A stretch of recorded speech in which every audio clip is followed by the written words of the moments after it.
Assalamualaikum warahmatullahi wabarakatuh. Jumpa lagi di channel Bangsa Lengkap.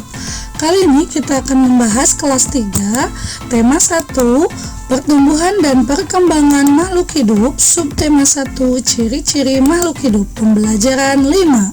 Sebelum kita mulai, pastikan teman-teman telah melakukan like, share, dan subscribe di channel ini.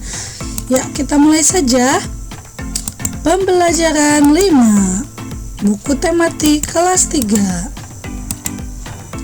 Ayo menulis. Perhatikan gambar berikut ini.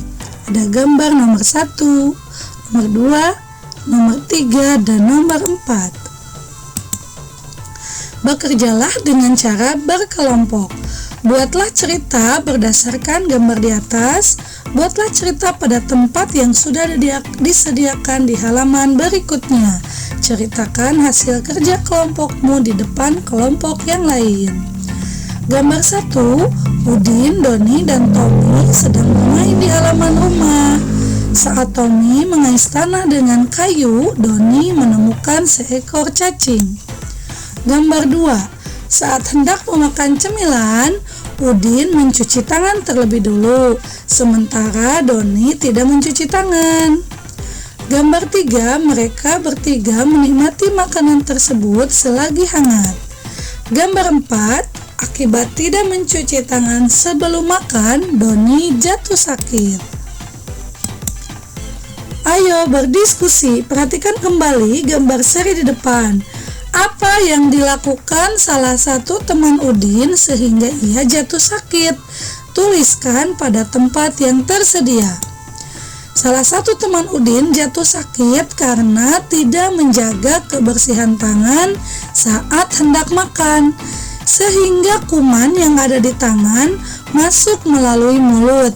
Seharusnya cuci tangan terlebih dahulu sebelum makan. Ayo bercerita, aturan sebelum makan. Selain menjaga kebersihan, kita juga harus berdoa sebelum makan. Berdoa untuk berterima kasih atas karunia yang diberikannya. Makan sesuai kebutuhan, menjaga kebersihan makanan, serta berdoa sebelum dan sesudah makan merupakan contoh sikap bersyukur. Sikap bersyukur merupakan pengamalan sila pertama Pancasila, yaitu ketuhanan yang Maha Esa. Jika kita sudah makan sesuai kebutuhan, menjaga kebersihan, serta berdoa sebelum dan sesudah makan, berarti kita sudah melaksanakan sila pertama Pancasila. Berdoa juga menunjukkan sikap berterima kasih kepada Tuhan. Selalu berdoa sebelum dan sesudah melakukan kegiatan juga merupakan contoh pengamalan sila pertama Pancasila. Tuliskan kebiasaan yang kamu lakukan sebelum makan, lalu ceritakan di depan teman-temanmu. Kebiasaan yang aku lakukan sebelum makan yaitu mencuci tangan terlebih dahulu dan berdoa. Ayo berlatih. Pada gambar terlihat proses susu sapi ya. Susu sapi adalah salah satu contoh makanan yang sangat baik untuk kesehatan. Beberapa perusahaan memproduksi susu sapi dalam bentuk kemasan kotak siap saji agar mudah dikonsumsi. Berikut ini adalah jumlah susu kemasan kotak yang dapat dihasilkan oleh beberapa perusahaan. Nomor 1, perusahaan A, jumlah susu kemasan yang dihasilkan per bulan 1.200 kotak. Nomor 2, perusahaan B, jumlah susu kemasan yang dihasilkan per bulan 3.000 kotak. Perusahaan C 4.800 kotak. Perusahaan D 3.250 kotak. Perusahaan E 2.200 kotak. Berdasarkan daftar tersebut, selesaikan beberapa persoalan berikut ini. Manakah perusahaan yang menghasilkan susu kemasan kotak paling banyak setiap bulan? Jawabannya perusahaan C. Manakah perusahaan yang menghasilkan susu kemasan kotak paling sedikit setiap bulan? Jawabannya perusahaan A. Contoh, berapa jumlah susu kemasan kotak yang dihasilkan perusahaan A dan D? Permasalahan tersebut diselesaikan dengan penjumlahan. Penjumlahan dapat dilakukan dengan cara susun ke bawah. Letakkan bilangan sejajar sesuai nilai tempatnya, lalu jumlahkan sesuai kelompoknya. Cara menyelesaikan: perusahaan A menghasilkan 1.200 kotak, perusahaan D menghasilkan 3.250 kotak. Jumlah kotak susu semuanya 1.200 ditambah 3.250. Kita hitung berdasarkan nilai tempatnya. 0 ditambah 0, 0. 0 ditambah 5, 5. 2 ditambah 2, 4. 1 ditambah 3, 4. Jadi isinya 4.450. Selesaikan soal-soal berikut ini.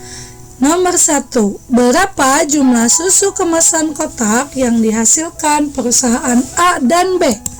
Jawabannya 1.200 perusahaan A ditambah 3.000 perusahaan B sama dengan 4.200 kotak. Nomor 2. Berapa jumlah susu kemasan kotak yang dihasilkan perusahaan B dan E? Jawabannya, perusahaan B menghasilkan 3.000 kotak, perusahaan E menghasilkan 2.200 kotak. Dijumlahkan 3.000 ditambah 2.200 sama dengan 5.200 kotak. Nomor 3. Berapa jumlah susu kemasan kotak yang dihasilkan perusahaan A dan E? Jawabannya, perusahaan A menghasilkan 1.200 kotak dan perusahaan E menghasilkan 2.200 kotak, sehingga ketika dijumlahkan 1.200 ditambah 2.200 sama dengan 3.400 kotak. Nomor 4. Berapa jumlah susu kemasan kotak yang dihasilkan perusahaan B dan C? Perusahaan B menghasilkan 3.000 kotak, perusahaan C menghasilkan 4.800 kotak. Dijumlahkan 3.000 ditambah 4.800 sama dengan 7.800 kotak. Nomor 5. Berapa jumlah susu kemasan kotak yang dihasilkan perusahaan A dan C? Perusahaan A menghasilkan 1.200 kotak, perusahaan C menghasilkan 4.800 kotak. Dijumlahkan 1.200 ditambah 4.800 sama dengan 6.000 kotak. Nah, pembahasan tema 1, subtema 1, pembelajaran 6 sudah selesai. Semoga bermanfaat. Terima kasih sudah menyimak. Wassalamualaikum warahmatullahi wabarakatuh.